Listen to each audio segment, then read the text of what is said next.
G'day guys and welcome back to this channel, and in today's video we've got a pretty big video on the channel. It is my early AFL season predictions. Obviously I'll be going to 18th to 1st. I'm not going to go over premiers, I'm not going to go over any of that stuff just yet. My actual predictions will be out February, early Feb probably. But with the round 1 fixture released, I thought it'd be a perfect opportunity for me to go over my early AFL predictions. So, without further ado, let's just get into it, I suppose. So, starting off with 18th, I've got GWS. I think GWS, they've got Aaron Cadman. They've got a load of young talent, but I just think, they're not going to be, as, I don't know what I'm saying, but they're not going to be a strong side because they've got young talent. Moving on to 17th, not biased at all, we've got the Hawthorn Hawks. I think we're going to have a tough year. I might put this up a bit in Feb, but we're going to have a tough year. We're not going to probably get out that bottom 4. I'm not going to predict us out that bottom 4, definitely. I think we could go upwards, but realistically, we've got that much young talent and it's going to be a really, really, really tough year for us, and we're going to finish 17th. Moving on to 16th, we have Essendon. I think they could have a better year with Brad Scott, but I think they also might really struggle, and that's what I think they're going to do. I might put them up a bit in Feb, but we just have to wait and see, because I think the Dons definitely have potential, but just with their list and age demographic, they're going to struggle and finish 16th. Moving on to 15th, we have the West Coast Eagles coming off a 17th year in 2022. I think the Eagles bouncing back slightly to finish 15th. Moving on to 14th, we have North. Now, North, I can beat the Eagles round 1 on a Saturday Arvo. I also think that North can really challenge a few sides this year. They won't finish last again. I don't reckon Clarko will help, and I reckon they'll finish 14th and just sneak out that bottom 4. But yeah, who knows. Moving on to 13th, we have got Adelaide. Now, I really do see Adelaide improving this year. I think with getting Isaac Rankin, a few good players from the draft, I really do see the Crows improving. They might even get up higher than 13th, but for now I've got them 13th.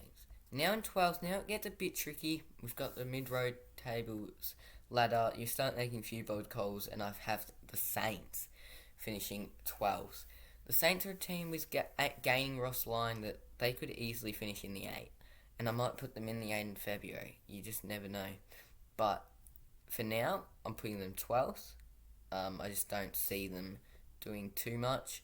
I feel like they might underachieve at the moment, but you never know. But for now, I've got the Saints at 12th. For 11th, I've got the Dogs.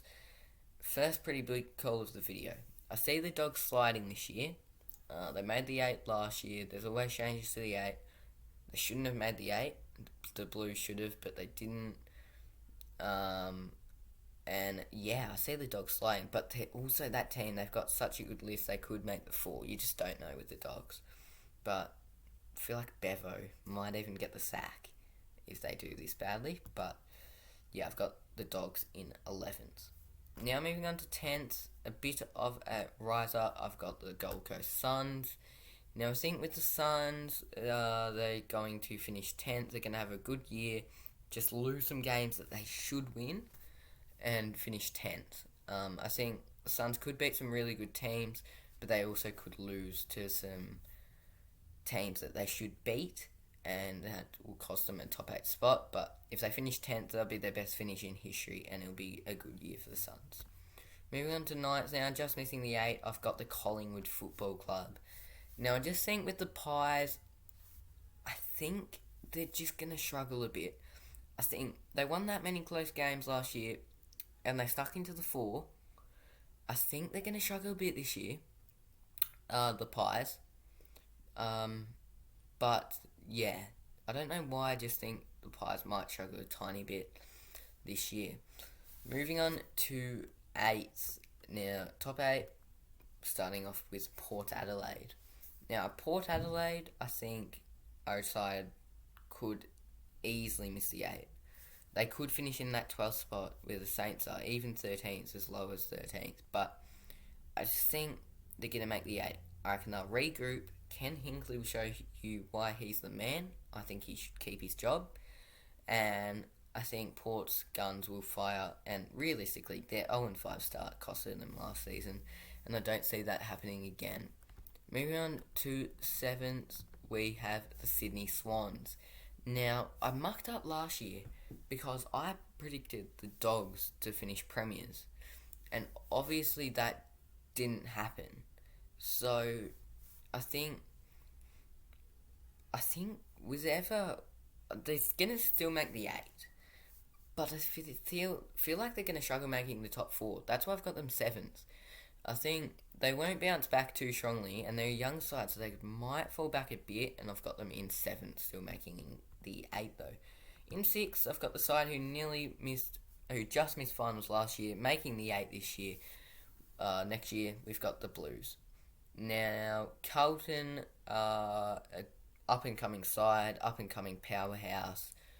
And if it wasn't for their back end of the season last season, they would have made the finals. And I really do see them making the finals next year. And they'll finish 6th and play in an elimination final against the Swans. In 5th, I have the Freo Dockers. Look, Freo finished 5th last year.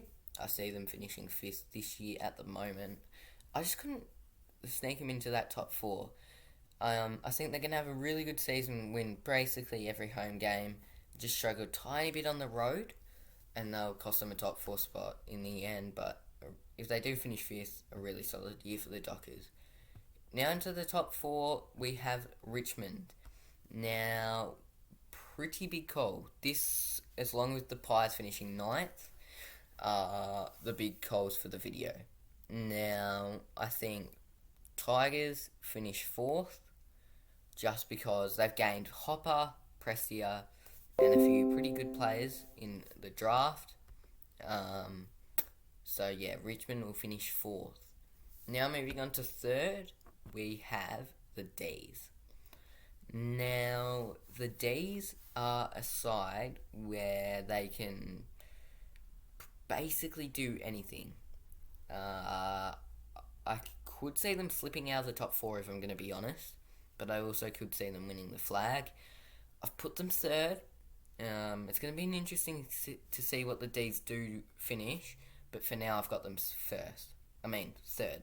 With 2nd, I've got the reigning premiers, the Cats. I just think it's extremely hard to go back-to-back minor flags, so I've got them 2nd. I don't see them dropping away, even though that could happen. They're an aging list, but I've got them 2nd. I think they'll have a strong season, the Cats.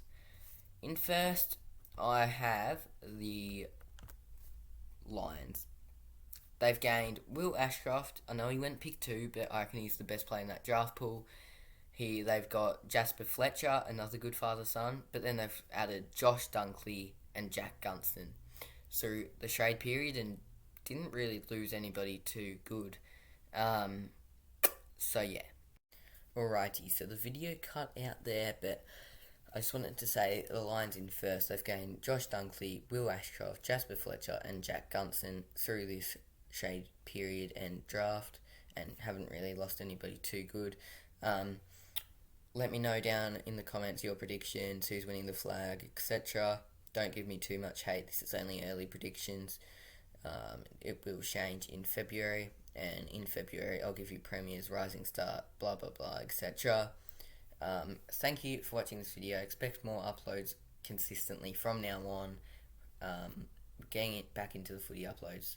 A few minor cricket videos, but not as many now. Thanks for watching. See you in the next one. Cheers, guys.